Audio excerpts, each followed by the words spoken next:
Esse vídeo é uma continuação do vídeo anterior, onde eu falo da afronta, da guerra da igreja contra os magos, bruxos, sacerdotes satânicos e por aí vai. O quanto a igreja sofre com esses ataques. E eu estava muito grande, eu dei uma parada. E aí, se você não leu, lê lá o texto de Êxodo 7. E aí você vai ver 7 a partir do versículo 10, onde os magos manipulavam o mundo físico, ou seja, canalizavam, drenavam o poder maligno para produzir sinais e modificar a matéria. Isso é só a ponta do iceberg. Isso é só um sinal de que eles trabalham com estratégia. Você pergunta assim, pastor, e então para que eles fizeram aquilo? Porque o objetivo era o coração do faraó. Era manipular a mente do faraó. Era dizer para faraó que ele estava seguro, que havia poderes que o seguravam, portanto, conduzir o coração do faraó a produzir aquela cultura maligna, diabólica, tão terrível que os egípcios estavam mergulhados. E ainda hoje se fala e há registros de quanto o Egito era promíscuo, profano e os costumes mais nojentos possíveis. E o quanto a geração de Deus, eleita por Deus, os filhos de Israel, de Jacó, que entraram no Egito, o quanto eles foram influenciados após a morte de José e daquele faraó. O quanto eles influenciaram, que Paulo é claro no texto, vou colocar aí embaixo, onde Deus diz que Paulo pregando em Atos, diz que Deus suportou os costumes, os maus costumes. É claro que lá diz os costumes daquele povo, por 40 anos suportou. E aquela história que a gente já viu muitos pregadores dizendo, que o Senhor em um dia tirou Israel do Egito, mas em 40 anos não tirou o Egito do coração de Israel. E lá em Atos 7, vou botar o versículo aí, diz, Estevão no seu discurso antes de morrer diz, que no coração eles voltaram para o Egito. O tamanho o peso daquela cultura, a influência daquela cultura, o que conseguiu produzir nos corações daquela geração e do povo de Deus, que era o objetivo, e é o objetivo principal de Satanás, que é atingir o povo de Deus. Mas eu vou trazer outro texto aqui para você, do Novo Testamento. Leia aí comigo, Apocalipse, capítulo 2, versículo 12. Eu vou falar um pouquinho de trono, não com detalhes, como eles são feitos, que a gente tem visto isso nas guerras espirituais. Olha lá, mas os registros bíblicos, e você vai tentar me explicar o que significa isso aqui. Olha lá, capítulo, os que não creem. Os que creem vão concordar e vão entender que é um aviso de Deus para nós. Olha lá, Apocalipse 2, versículo 12. Ao anjo da igreja em Pérgamo escreve, estas coisas diz aquele que tem a espada afiada de 2 gumes. Conheço o lugar em que habitas. Olha o que Jesus vai dizer ao líder daquela igreja, portanto, para toda aquela igreja, porque o líder tem a missão de transferir, de transmitir a palavra que vem de Jesus, que é aquele que comprou a igreja com seu sangue, né? O Senhor da igreja. Olha lá. Olha que é para escrever. Conheço o lugar em que vocês habitam, igreja, onde está o trono de Satanás, e que conservas o meu nome e não negaste a minha fé. Ainda nos dias de Antipas, minha testemunha, meu fiel, o qual foi morto entre vós, onde Satanás habita. E aí? Quer dizer então que Satanás habita lá, habitava só em Pérgamo, ele não agia lá em Éfeso, em Esmirna, Tiatira e por aí vai, Sardes. Não, que é isso, Laodiceia, não, o trono dele era lá, ali tinha um trono, era um templo, pastor, era um templo que tinha lá, que Jesus disse assim, que lá tem uma igreja maligna, uma igreja satânica, Jesus estava se referindo a um templo lá maligno, que tinha um sacerdote que fazia lá uns negócios, uns telecô, um negócio para lá, e aí lá, irmão, isso era tão difícil ser crente lá naquele tempo, é isso que Jesus está dizendo, irmão? Está falando aqui, ele está elogiando, eu conheço, ele está reconhecendo. Por alguma razão que Jesus não diz aqui, Satanás estabeleceu um trono aí, um trono espiritual, Ou seja, uma estrutura, vamos dizer assim, estrutura, né? Quando se fala em estrutura, vem logo coisas físicas, espiritual. E tronos são construídos com portais espirituais.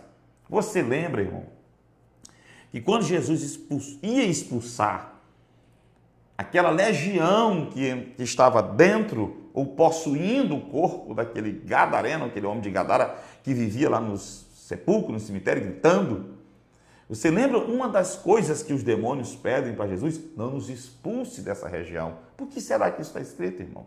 Por que será que ele pedia para Jesus para não sair dali? Porque eles conseguiram entrar, um portal espiritual. Uma passagem que eles conseguem mediante rituais. São energias espirituais e, na maioria das vezes, sacrifícios humanos. E eles abrem os portais para vir do mundo espiritual onde eles habitam para o mundo, aquela cidade, aquele estado, aquele lugar. Jesus diz, eu conheço o lugar que tu habitas, onde está o trono de Satanás. E veja que Satanás se estabelece naquela cidade, muda a cultura, muda tudo, influencia tudo. Havia um peso espiritual. Quem é espiritual, irmão, e mexe com libertação sabe disso. Tem casa que a gente chega para expulsar um demônio, tem igreja que a gente chega para pregar, tem local que a gente vai que há um peso espiritual terrível. Isso aqui é para espiritual que eu estou falando. E Jesus diz, eu conheço o lugar que tu habita. Eu sei a luta que tu passas. Olha lá, e ele vai dizer, mas mesmo diante disso, mesmo vivendo nessas circunstâncias, tu conservas o meu nome. O peso é grande, a luta é grande, a dificuldade é grande, as tentações são grandes, as perseguições são... E ele vai até citar uma perseguição aqui, a minha testemunha, ainda nos dias de Antipas, minha testemunha, meu fiel, o qual foi morto entre vós. E o Satanás abriu, centralizou um trono. Tem um escritor americano que ele diz, olha, irmão, quando no livro Os 3 Campos de Batalha, mais ou menos assim, se eu conseguiu... eu colocar na tela aqui para você. Há livro interessante, você lê. É um livretinho. R$14, não sei se já existe em PDF. Ele diz assim, 14, 15 reais eu comprei na época. Ele diz assim, quando uma potestade se assenta num lugar, uma potestade, lá ele define principado, potestade, porque Paulo não define, não dá detalhes, mas ele diz que existe essa hierarquia.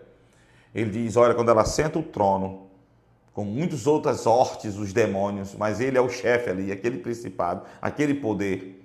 E ele abre o trono porque ele recrutou pessoas para dar legalidade naquela cidade. Sacerdotes, bruxos, sacerdotes satânicos, bruxos, magos. Os magos operam a magia, os bruxos agem, né? O mago descobre, é o que tem o conhecimento e canaliza a energia do mundo espiritual para produzir as doenças, manipular as mentes e canalizar o poder maligno para a terra, para os demônios virem. Vê que o demônio lá de Gadara diz assim, não nos expulse dessa região. Não tinha interesse, não foi fácil entrar ali, porque não é, o mundo é dos homens, a terra é o reino dos homens. Eles têm que conseguir o coração, convencer as pessoas, e eles fazem ofertas de vantagens para a pessoa ceder. Voltando aqui para o escritor. Então ele diz, olha, onde aquela potestade, ela se centraliza, o trono. Aqui tinha um em Pérgamo. Ele diz, você já viu quando joga uma pedrinha dentro d'água, que sai aquelas ondazinhas assim? E quanto mais perto onde a pedra cai, é mais forte, né, a onda. Aí elas vão baixando até ficar quase, até de não chegar mais nada lá, né? Isso é assim uma potestade. É um escritor americano. Quando ela assenta o trono num local, a área que aquela potestade age, você vai ver a cidade sendo induzida, empurrada. O local, o estado, a cidade, a localidade, naquela mesma área. Se é prostituição, você vai ver na igreja terrível, a igreja sendo assolada. Os que querem viver para Deus, travando lutas terríveis para não cair, e o mundão vivendo de forma horrível. E a igreja sendo tentada nessa área. Existem cidades que é o homossexualismo, o lesbianismo, vício, morte e tantas outras coisas. E as mortes que você vê, e muita gente diz é briga de facção, são os principados e potestades que agem para produzir sacrifício. Não é uma morte comum. No mundo espiritual nós já vimos aqui nas nossas guerras. Eles recrutam. Nós precisamos que alguém seja morto para abrir portal. Tem um livro de um cidadão chamado Eu Quero Te Instruir Aqui em uma Realidade Espiritual. E você vai comprovar. Olha o Senhor para você ver. Onde ele diz o seguinte, crimes satânicos. Esse escritor foi até perseguido por causa disso. Mas ele dá conceitos interessantes. O Daniel Mastral também ensina num dos livros dele. Né? Por quê? Por que tem sacrifício de pessoas? Porque o ser humano traz consigo a energia vital, a energia da vida. No mundo espiritual, ele foi dotado com essa energia, né? Por Deus. Por isso que tem vida. Deus soprou. É uma forma de energia. Quando a pessoa é morta, essa energia ela é liberada. E quando ela é liberada, eles canalizam, porque eles mataram mediante um ritual. E eles canalizam essa energia, né? É como o Daniel Mastral, ele faz uma comparação interessante. Estou citando os livros dele aqui. Se você não gosta dele, não simpatiza, eu estou citando os conhecimentos interessantes que há uns anos atrás ele escreveu alguns livros, eu li alguns, né? Então ele diz, é como um tiro de revólver, né? Ele diz, você dá um tiro presta atenção nisso, está aqui uma camada de gelo, e você atira, a camada de gelo separa dois ambientes, dois mundos, fora está o ar, para baixo a água, e está ali uma camada de gelo. Quando o camarada pega o revólver e atira, pum! A força, a energia, né, produzida que empurra o projétil, a bala que a gente chama, né, o projétil, quando ela empurra, a força que a energia produziu da pólvora, a energia da pólvora, empurra ela com uma tamanha força que produz uma velocidade muito grande, devido à força, à energia que empurra. Aí a força é tão grande que rompe aquela parede, ou seja, atravessa um mundo e entra em outro mundo. O que vai acontecer? Com o tempo, entra água, aquilo fecha de novo.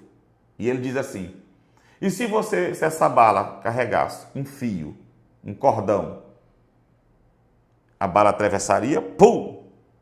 Aquilo ia se fechar, mas ficaria uma ligação entre os dois mundos. É desse jeito que acontece no mundo espiritual. A força, essa energia não é produzida por pólvora no mundo espiritual, mas por sacrifícios. Por isso que some tantas pessoas. Nesse livro de crimes satânicos, ele dá testemunho de inquérito policial, termo de depoimento, termo de interrogatório de pessoas que foram indiciadas e condenadas posteriormente, provadas, né, pessoas que se envolverem em sacrifício de vidas para abrir portais. Lá no que ele fala lá do caso, é um caso de um macumbeiro, de uma mulher, um caso que saiu até em jornais, né, que o macumbeiro pediu, a mulher estava falindo e ele pediu o sacrifício de uma criança e mataram. Mas ele cita, e aí já vem o Daniel Mastral e outros mostrar que esses sacrifícios, essas pessoas que desaparecem, que são recrutadas, nesse livro Crime Satânico, que é um livro muito forte, tem gente que nem suporta ler todo, ele fala como eles recrutam jovens, como eles recrutam pessoas, conseguem prender pessoas aí que somem e depois são mortas, aparecem mortas, outras nem aparecem e não se sabe como foi. Sacrifício. A Rebeca Cabral cita muito isso aí nos livros dela.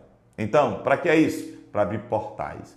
Para um ser que está numa outra dimensão romper essa barreira dimensional e entrar no nosso mundo. Lembra daquele gadareno, os demônios que estavam nele pediram para Jesus o quê? Não nos expulse dessa região, desse local, dessa província, desse território, conforme a tua versão da Bíblia que você já leu aí. Vou colocar esse texto aí para você ver que faz hora que eu cito e não coloco. Olha aqui, ó. E Jesus vai escrever ao anjo da igreja que está em Pérgamo. Eu sei onde tu habitas. Aí está o trono. Por que Satanás cria esses tronos? Porque o objetivo dele é estabelecer aquelas pirâmides. Por que ele treinou aqueles bruxos, magos, sacerdotes?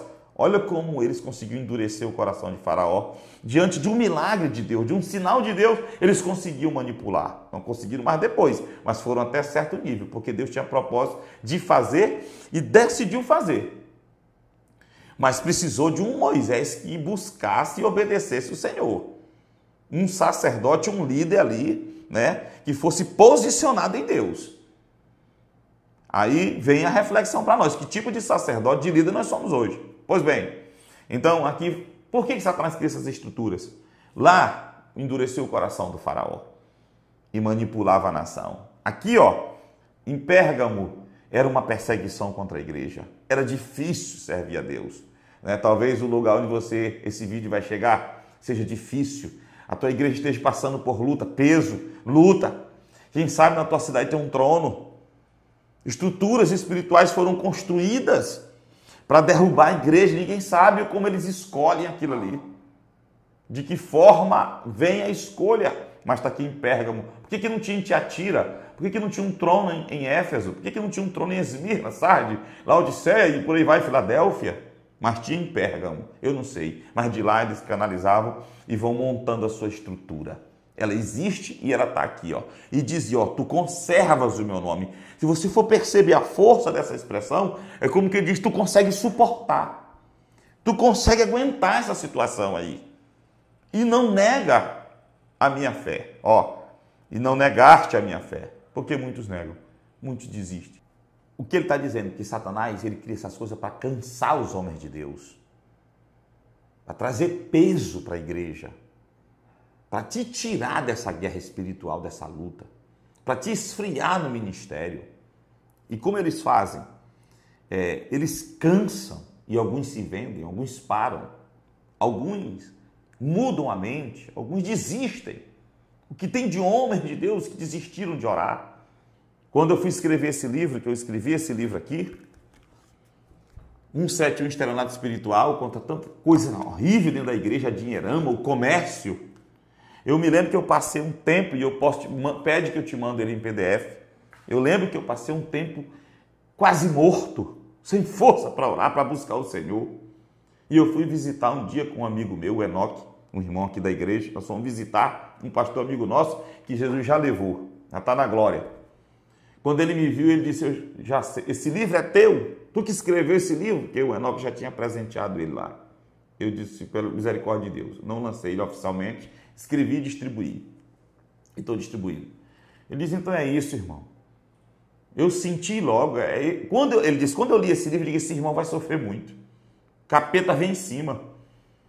Viu? Forças espirituais. Ele me contou a história, pastor, eu visitei, dizendo para mim, pastor George, eu visitei para Belém, lá tinha um obreiro, eu conheci um pastor tão amigo, tão gente boa, tão zeloso, tão ardoroso, tão valente nas coisas de Deus, sabe? E ele disse, pastor, eu passei 5 anos sem ir lá. Ele me convidou para ir pregar recentemente numa festa lá. Pastor, o homem está só na frente da igreja. Não tem mais força para nada. Não tem mais ânimo, desanimado. Só ali. Só ali.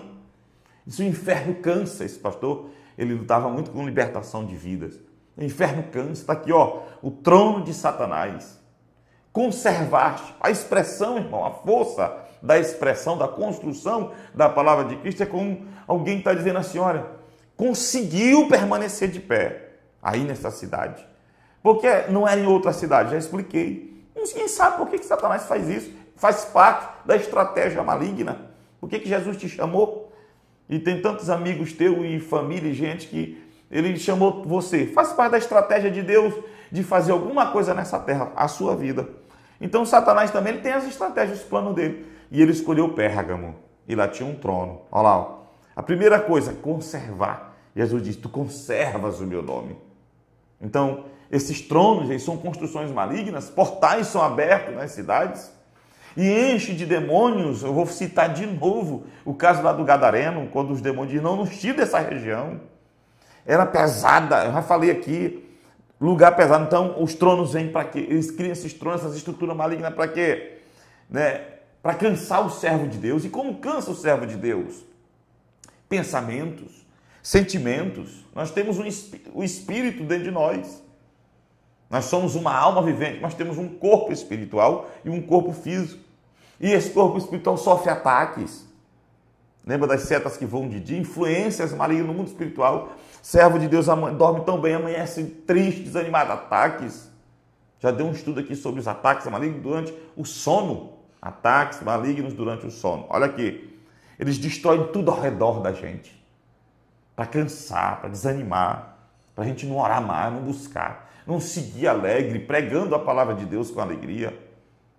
Mas para ficar querendo que a gente fique com muitos aí que estão mortos e ensinando morte, caídos e derrubando os caídos, que já não tem mais força e estão criticando aqueles que ainda estão buscando força no Senhor para continuar em pé. Olha lá, então eles tocam muitas vezes na família, nos familiares, igreja, amigos, vai cansando o servo de Deus. Pastores que cansam porque às vezes estão pastoreando uma igreja que não consegue acordar. Porque também tem esse outro lado, né? Às vezes a gente fala aqui dos líderes, cobra dos líderes, mas às vezes tem servo de Deus que está querendo o Senhor acordando, acordou eles para acordar as igrejas. Aí Satanás começa a tocar em famílias, em pessoas, em tudo ao redor, irmão, para ir cansando. Aí está dizendo, tu conservas. Esses ataques vinham de várias formas na igreja. Não negaste a minha fé. Lá nos egípcios não era fácil. Ele conseguiu controlar aquela geração, com raríssimas exceções. Você vê o tanto de gente que vai morrer no deserto, por quê? Porque não aceitavam a palavra, querendo voltar para comer a cebola, o alho, o pepino, as coisas do Egito, agarrado com as coisas do mundo. Olha a mulher de Ló, olha a dificuldade de Deus tirar Ló com a família dali daquela região de Sodoma e Gomorra. Aquela cultura maligna vai moldando o caráter, tentando moldar o caráter do cristão. E vai mexendo, até que a pessoa perde o prazer. Olha lá, ó. Cansa como? Adoece o homem de Deus. Usam pessoas de todas as formas, doenças. E vai cansando, irmão, se não tiver amor ao Senhor mesmo, convicção, não conhecer essas coisas, vai se deixar levar. Outras coisas, foi anotando, ataques na mente, medos, tristezas, desânimos, peso, tentações na carne. Aí vem pressões doutrinárias, junto a isso, pressões doutrinárias. Está aí a doutrina da prosperidade. Se alguém se levanta alegre na igreja, já tem alguém que critica. Já tem um líder que bate contra. A Rebeca Abrão conta num dos livros dela que ela disse que um dia ela disse, não queria mais nem ensinar nada, porque o próprio povo de Deus atacando ela mostrando que ela via lá, pessoas que saíam do satanismo e contavam. Né? Então, tanta perseguição, pressões doutrinárias, ensinos distorcidos de homens sábios. Tem homens aí pregando na internet, irmão, que é uma verdadeira baboseira, heresia. É uma verdadeira contradição aos princípios de Deus. Pode tudo, evangelho do pode tudo, do é permitido tudo, de vive do jeito que quiser. O evangelho critica tudo para deixar o povo livre, não tem mais renúncia. A primeira coisa que Jesus disse, se alguém quiser vir após mim, negue-se a si mesmo. Em outra parte, em outros versículos e até mesmo em outra tradução, em outra versão, renuncie-se a si mesmo. Renunciar, abandonar, jogar fora certas coisas, mudar, se adaptar, se moldar ao estilo de vida cristão. Paulo chega até a dizer dos irmãos que deviam seguir a tradição que nós demos para vocês e como devem viver os cristãos. Mas vê que esses líderes de hoje ensinam a igreja e moldam a igreja nos parâmetros do mundo. Nos parâmetros exatamente do mundo das igrejas agora. A moda agora, desculpe, é igrejas pretas. Eu estava anotando aqui algumas coisas, eu vou até sair daqui rapidinho desse coisa aqui, vou já, igrejas pretas, shows dentro da igreja, sensualidade, brincadeira, dança, coreografia ensaiada na igreja que toma o tempo do culto todinho, aquelas peças teatrais.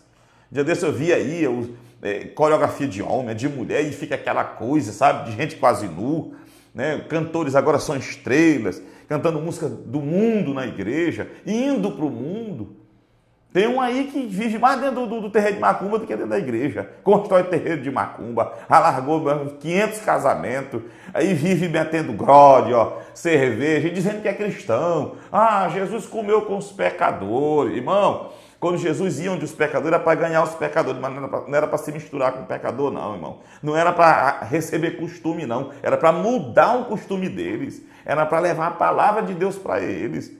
Essa história aí agora é moda. Jesus, o irmão estava lá no show, lá não sei de quem, do rock and roll, sei lá de quê. Aí a mídia cai em cima, os cristãos reprovam. Aí eles vão dizer, Jesus comia com os pecadores. Sim, e Jesus comia era para ir lá. Jesus gostava daqueles costumes, ele se sujeitava aí, aquilo era o ministério dele, para ir ganhar e trazer. Mas hoje eles vão para o show porque tem prazer no mundo.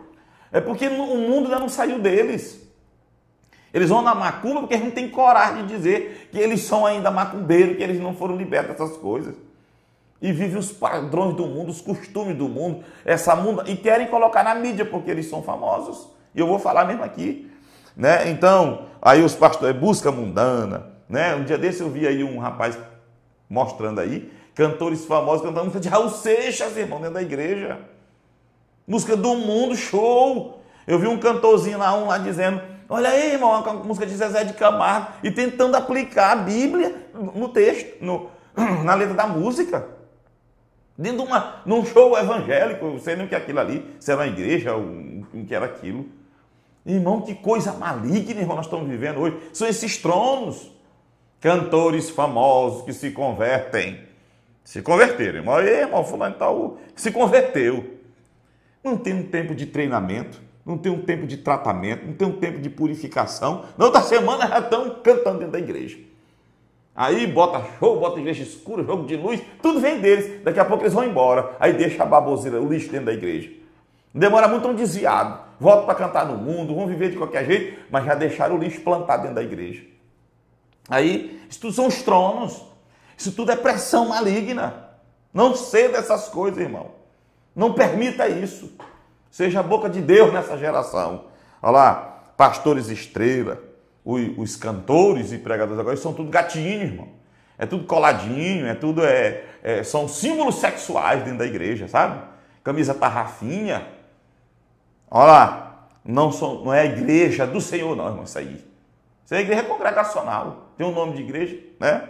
Aí, ó, pregam abertamente que podem beber, pregam abertamente, defendem tudo quanto é prática que Deus condena na sua palavra. Eu estava citando umas coisas, que eu peguei aqui um vídeo de um rapaz, que é interessante, ele mostra isso aí. Irmão, será que isso aí é verdade? Deve ser assim, e eu até disse para ele lá, fiz um comentário, digo, eu concordo com o que você diz, eu só acho que nós devemos ser mais claros com o povo, que isso aí é pecado, isso aí Deus reprova, Deus abomina essas coisas dentro da igreja, mostrando lá uma pessoa dançando funk, rebolando dentro da igreja, fazendo tanta coisa, irmão, entendeu? Tanta baboseira dentro da igreja, tanto lixo, né? E ele de forma técnica, entendeu? Mas interessante. Eu digo, mas a gente tem que ser mais claro para o povo saber que tem profeta, tem homem de Deus e mulher de Deus, tem igreja que não concorda com essas coisas.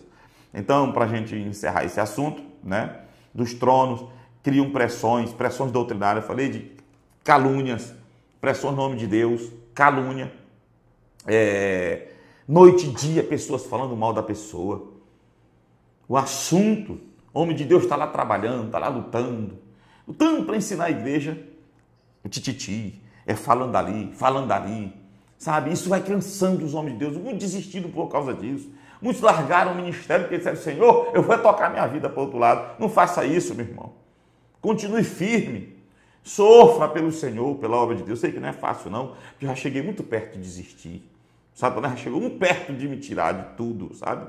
Porque a gente é ser humano, mas a misericórdia de Deus tem me alcançado até o dia de hoje, como tem alcançado a tu e vai alcançar mais ainda, né? E se a calúnia é por algum erro que você fez, creia no perdão de Deus. Quando Davi caiu com Batseba, ou Batsabá, como alguns dizem, e ainda orquestrou a morte do marido dela, o Senhor chegou para ele e disse assim, o Senhor te perdoou. O profeta disse assim, o Senhor te perdoou. E Davi seguiu a vida dele, mas ainda foi fraco em alguns momentos da vida de disciplinar a sua casa. Então, se você praticou, seja o que for, se arrependeu, reconheceu e agora mudou de vida, e os caluniadores ficam em cima, larga isso de mão, continua fazendo a obra de Deus, creia no perdão de Deus, no que te chamou, naquele que te chamou. Outro dia eu preguei isso aqui na igreja. Agora tu vai ficar preso por Satanás porque cometeu um erro na vida um dia, né? Aí, porque tem muitos homens de Deus que estão presos em calúnia no passado, quando Deus está abrindo os olhos dele, para quê? Para eles verem e pregarem, ensinarem. Eu estou falando aqui de homens que têm temor de Deus no coração. Não é desses youtubers e alguns pregadores que tem aí, que não tem testemunho nenhum de vida com Deus, não tem testemunho nenhum de compromisso com Deus, de santidade, de nada, é só meter na língua nas igrejas para ganhar inscrito no canal e ganhar visualização. Não estou falando disso não, estou falando de homens de Deus que têm zelo pela obra do Senhor, tem amor pela obra, que quer ver a santidade do Senhor dentro da casa de Deus e ver a igreja expandindo, mas não expandindo só em números e em prédios, em catedrais, mas expandindo com seu testemunho, suas mensagens, influenciando essa geração e mudando essa geração.